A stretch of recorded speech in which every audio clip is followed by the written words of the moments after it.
Eu vou começar, mas eu vou começar, pessoal, dizendo que a equipe está de olho, quer dizer que nós já compramos, né? Eu acho que é importante fazer esse disclaimer aqui, porque Excelente. a gente não está fazendo recomendação de nada, a gente não está falando sobre ações novas que a gente começou a olhar. Então, tudo que a gente vai falar aqui é praticamente público, são ações que a gente já falou em outros momentos. Quem está no AGF já sabe que a gente tem comprado essas ações e nada mais justo do que falar delas um pouquinho, porque são as ações que a gente acredita para 2022. E lembrando mais uma outra coisa, quando a gente fala acredita para 2022, soa até um pouco estranho para o AGF, né, pessoal? Porque a gente não compra uma ação esperando que ela suba em um ano e depois que ela subir a gente vai vender. Então, são ações que a gente enxerga que estão reunindo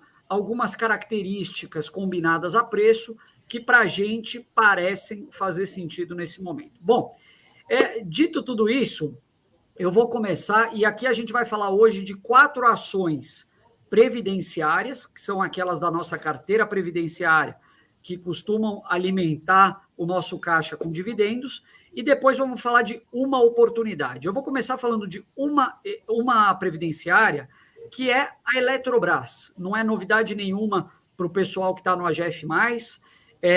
Aliás, a Eletrobras é uma ação que a gente não começou a comprar recentemente, né?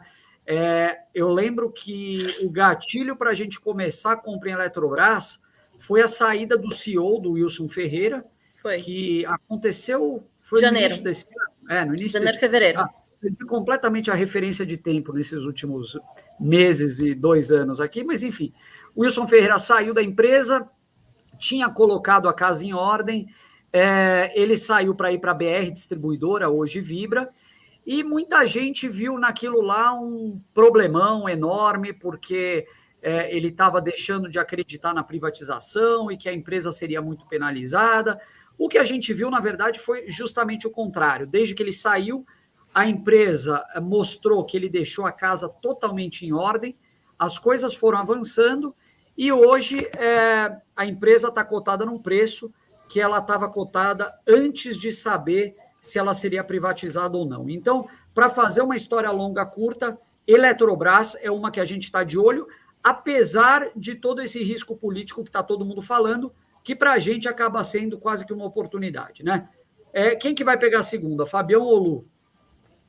Vai lá, Lu, Fabião está no mudo. Tô lendo os lábios dele. Vai lá, pega você. Lá, Lu.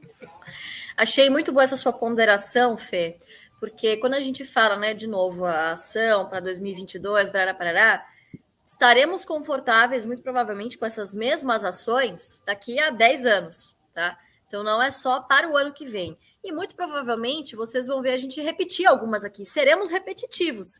Afinal, vocês sabem muito bem que o foco aqui, sempre, quando a gente fala de carteira previdenciária, é menos quantidade de empresas na carteira, mais quantidade de ações das mesmas boas empresas, né? Bons projetos não viram maus projetos da noite para o dia. E vice-versa, né? Então, você acreditar em um projeto, quando o Barça fala isso, realmente tem a conotação de longo prazo. Qual que vocês querem que eu fale aí? Pode ser BB Seguridade? Pode ser, acho que BB Seguridade é uma boa, Lu. E lembrando só uma coisa antes de você começar, Lu. Existem ações aqui que a gente está falando, que não é o Felipe que está comprando, que não é a Lu que está comprando, não é o Fabião. Tem ação tipo uma que a gente vai falar aqui que os 3 têm, né? Vai lá, Lu. É verdade. Bom, pessoal, basicamente, BB Seguridade, inclusive eu tinha falado, já estou falando dessa ação que estou comprando, montando posição há mais de um ano, né?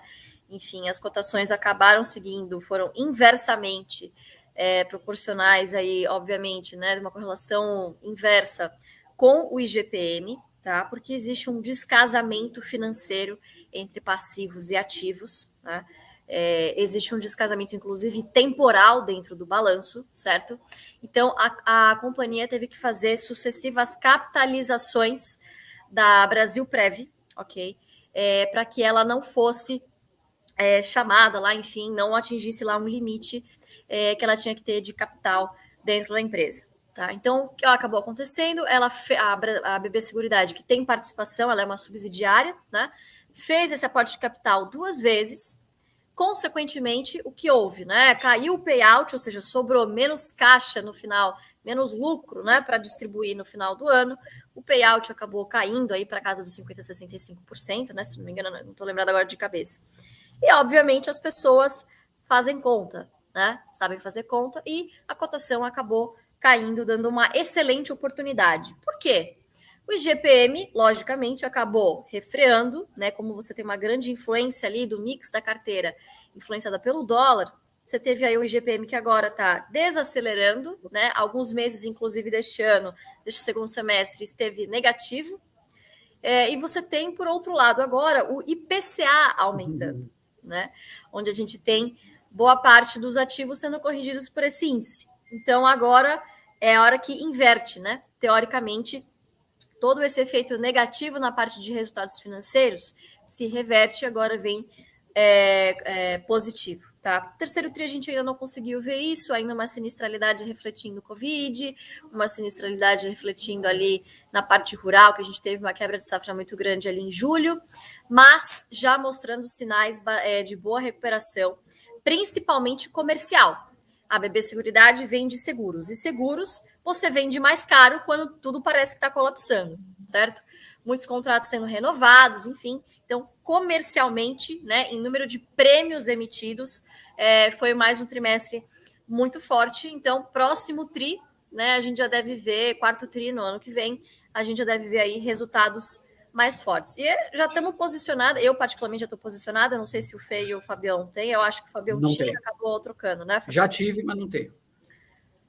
Então, basicamente é isso. Eu acho que é um setor extremamente, desculpa, só para concluir, é um setor extremamente perene, um setor extremamente seguro, que está prestes a ser disruptado, na minha opinião. Seguro ainda é coisa de rico, né? Mas o que as pessoas não pensam é que quando a gente disrupta um setor, a gente está falando para um público muito maior, né? Fala-se muito disso, dessa questão do Open Finance, né? Open Banking. Vários desbancarizados no Brasil foram bancarizados por conta do Pix. E aí aquela barreira de entrada que você tinha desse pequeno cliente que não se sentia confortável de estar no Itaú, hoje pode, porque ele pode ter uma conta no Itaú e não pagar nada fazendo via Pix, né? Então esse é só um dos exemplos aí, o que a democratização pode fazer aí pelo mercado, que é sempre muito bem-vinda, né? E a BB Seguridade está olhando para isso, está olhando bastante forte para o digital, tá bom? Então, eu acho que já estou bem posicionada, não estou comprando mais, já atingi minha meta, agora só esperar anunciar dividendo em fevereiro. Anuncia semestral, tá? Boa, Lulu, boa, Lulu. Bom, aqui eu vou falar eu vou detalhar um pouquinho mais, as outras duas a gente vai falar um pouco mais a fundo lá no AGF+, tá bom, pessoal? Mas boa. A gente vai estar aqui para vocês, seguindo o que a gente falou aqui no título da live aqui. Bom, eu vou falar, acho que de uma ação que ninguém imagina que eu vou falar, porque é bem novo. Para mim é o Banco do Brasil. O Banco do Brasil é uma empresa que eu estou já fazendo posição desde depois da... Olha a cara da Lu e do Felipe. Você não sabia. Jura? Não sabia. Aliás, acho que Banco do Brasil, das que a gente vai falar, é a única que os três têm, né? Exatamente. O Banco do Brasil é o que eu costumo dizer CNPJ número 1 do Brasil, porque é de fato o primeiro CNPJ do Brasil. Acho sensacional isso aí, porque é uma empresa que leva porrada e continua, né? Mas, enfim, é uma empresa extremamente sólida. O que eu mais gosto no Banco do Brasil é o fato da periodicidade de pagamento de dividendos, o que deixa um fluxo de caixa sensacional para você. Você praticamente em 12 meses, você tem 8 meses em que ela continua pagando bons dividendos, e ela não faz isso porque ela é boazinha, ela faz isso porque 50% da empresa tem a União como controladora, né? Então, basicamente, quando ela está distribuindo dividendo para você, quem está recebendo uma grande parte desse dividendo é a União. O banco tem demonstrado resultados fortíssimos. O guidance do banco, se eu não me engano, era de 17 a 19 bi, foi para 19 a 21 bi, para vocês terem noção. E esse último trimestre deu um lucro de 5,1 bilhões, o que foi sensacional. Na segunda, se eu não me engano, foi na segunda-feira, ficou a Datacom, eu não lembro se foi a Datacom da Tarex. 23 foi X, 23 X, 2 dias atrás. Dia 23 ficou X de 0,39 centavos de JCP, né? O que dá mais ou menos uns 0,33 líquidos aí. tá? Então, é uma empresa que, uma coisa que eu gosto bastante também é a avaliação do aplicativo do Banco do Brasil. Por incrível que pareça, ele é mais bem avaliado do que aplicativos aí de bancos que são ditos como bancos digitais. Muita gente fala de banco digital, esquecendo que os bancões são super bancos digitais, né, pessoal? Ou alguém duvida aqui que essas empresas gigantes não têm investimento em tecnologia? Tem sim, o investimento é pesado. E assim, os bancos, especialmente o Banco do Brasil, acabou caindo muito durante a pandemia, alcançou níveis de 55, 56 reais.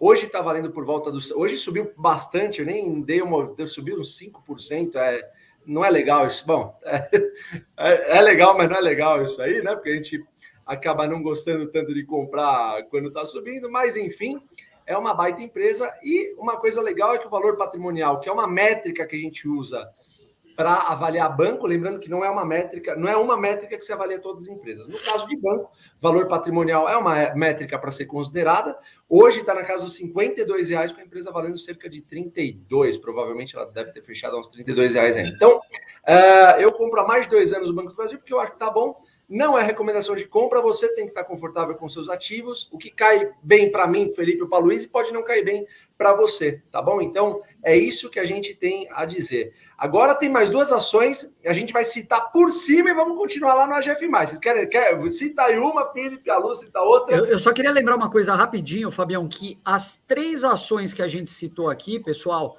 são ações que foram penalizadas, seja pela pandemia, seja por fatores políticos, no caso da Eletrobras, por causa da crise hídrica, e a gente acredita que essa penalização no mercado foi excessiva. Então, quando isso acontece, abre uma janela de oportunidade muito boa, e os 3 aqui aproveitaram para comprar, enchemos o carrinho, o pessoal do AGF+, sabendo de tudo. Vai lá, Lu. Não, desculpa, o Fê, lembrando também, né, muitas pessoas acabam se atemorizando pelo fato do BB ser uma estatal, né? Total. O pessoal lá do BB brinca, inclusive, a gente estava junto na Fórmula 1, e eles falam que basta o governo vender uma ação que não é mais estatal. Meaning, querendo dizer, né, tem uma governança forte, tem um estatuto que acaba blindando o banco, né? Enfim, a gente sabe que existe a interferência política no campo da governança, enfim, mas eu acho que em termos práticos, em termos de política, em termos do que eles estão fazendo lá dentro, não tanto. Tá? Tanto que esse ano aí eles estão conseguindo avançar bastante aí em algumas iniciativas para tentar se aproximar de alguns players aí, dos principais players privados, né? Então eu gosto muito do banco, mas assim, pode ser que traga uma volatilidade extra na sua carteira pelo fato de ser uma estatal, 2022, um ano de eleição. Mas se você está acostumado a ver aí exames de eletrocardiograma, né? Se você não se assustar com isso, não se assustar em ver seu patrimônio oscilar, também não vejo problema nenhum. Inclusive, uma curiosidade, né? Várias dessas que a gente está falando aqui são estatais, né? Não tinha me atentado a isso. Totalmente, é verdade, Lu.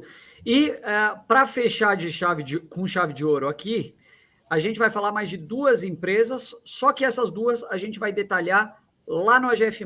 Primeira, uma empresa que faz parte dos setores BEST, do Szinho do BEST, que está no setor de saneamento, outro setor que tomou muita porrada esse ano. Crise hídrica afetou bastante, também uma estatal, mas do estado do Paraná, que é a Sanepar. Sanepar é uma empresa que vem pagando e vem distribuindo bons dividendos, sempre está no nosso radar, mas deixando um spoiler aqui, esse é um setor que hoje ele foi inteiro penalizado e, sendo muito sincero, pode subir como um todo no ano que vem. E a quinta e última ação, pessoal, é a nossa querida e já conhecida Taurus, que apesar de não fazer parte das ações BEST, e aliás, ela não é uma empresa previdenciária, apesar de que a gente sabe que ela pode vir a distribuir dividendos, já que ela equacionou sua dívida, está melhorando seus resultados. Então, é a última empresa que a gente gosta, a gente conhece, os 3 já visitaram mais de uma vez a empresa e somos muito próximos há muitos anos e sabemos que tem muita coisa boa vindo pela frente.